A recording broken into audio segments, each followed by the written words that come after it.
Lawrence of Arabia is a most remarkable film. A war film, a character piece with action sequences, politically aware yet heroic, idealistic yet cynical, thought-provoking yet entertaining, the film reflects the character and multifaceted enigma that was its principal protagonist, T.E. Lawrence. Lawrence was straightforward, complex, heroic, flawed, sincere, arrogant, extraordinary, and human. Robert Bolt took original unfilmable material, Lawrence's own 7 Pillars of Wisdom, and what was a potentially unlikable character, as Lawrence set out to be at one point, and, combined with David Lean and the others mentioned in the titles, managed to create an ageless piece of cinema which has engaged generations of audiences by developing timeless themes through Lawrence and other strong and complex protagonists, all flawed and all beautifully depicted, who are drawn into conflict and reveal various underlying tensions and a clash of principles.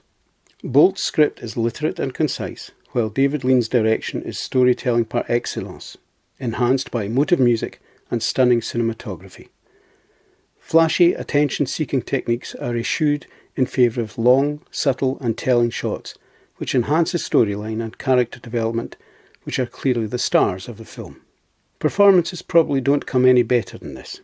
All played with sincerity, conviction, and above all clarity, a reflection of the masterful script and direction, not just of individual characters and traits, but how each character develops and plays a part in the whole.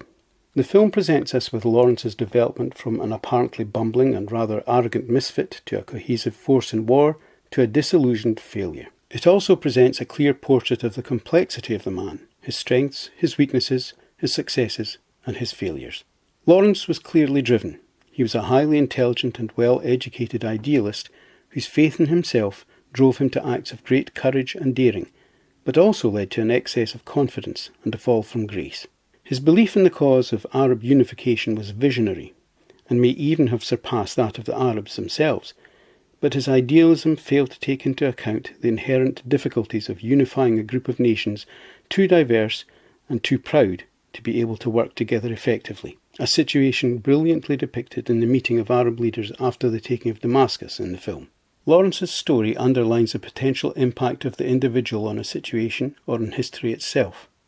Through his intelligence, cunning, skill, and above all his determination and arrogance, Lawrence altered the course of history and exercised a huge influence and impact, not only in the Arab nations during World War I, but also in covert and guerrilla tactics in military conflicts up to this day.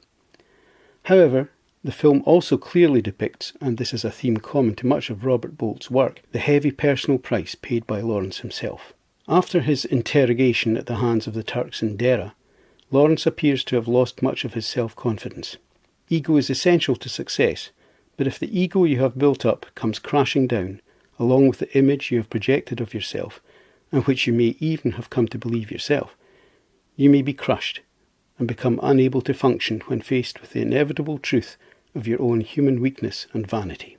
When confronted with the truth of his human limitations and feelings, Lawrence wants to withdraw from the situation, but the powers that be appear to have played on Lawrence's ego and arrogance, the very qualities that enabled him to make such a powerful contribution in the first place, and whose denting almost destroyed him. Fanning the flames of Lawrence's ego, the authorities persuaded him to lead an all-out Arab revolt, which led to the taking of Damascus, but only by way of awful bloodletting and carnage, epitomised in the film by the attack on and the massacre of a Turkish caravan, consisting largely of wounded troops who were, of course, far from blameless and innocent, leading to enormous self-doubt and guilt. Lawrence's constant need of validation is therefore used as a tool or a means to an end by politicians. Lawrence delivers with great pride what he promised, the Arabs in charge of Damascus, but sadly he is let down by the very people for whom he was fighting. Arab unity is destroyed by petty squabbling and lack of vision. Vision that perhaps Lawrence alone possessed, and which was mocked by his fellow countrymen and colleagues, but which allowed Lawrence and his Arab comrades to come mighty close to fulfilling Lawrence's dream.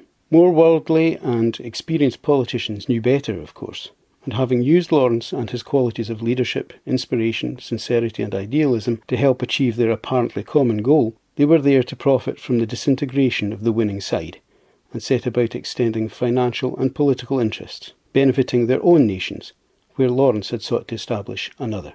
In many ways, Lawrence of Arabia is a political fable, with Lawrence representing an individual put to use by the state to seemingly achieve one thing while actually achieving another.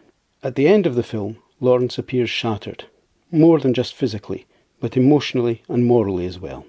Is this purely the result of his experiences in war, or does he see that he was perhaps a pawn in a much bigger game? Faisal sums up the situation rather concisely, if somewhat cynically, when he suggests that Allenby should be as happy as he, Faisal, to see the back of Lawrence. The man of action has served his purpose, and now the politicians must take over.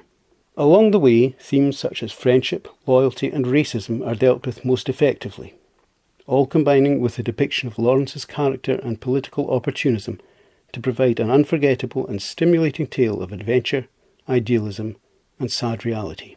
My thanks for taking the time to watch this video. I hope you found it of some interest.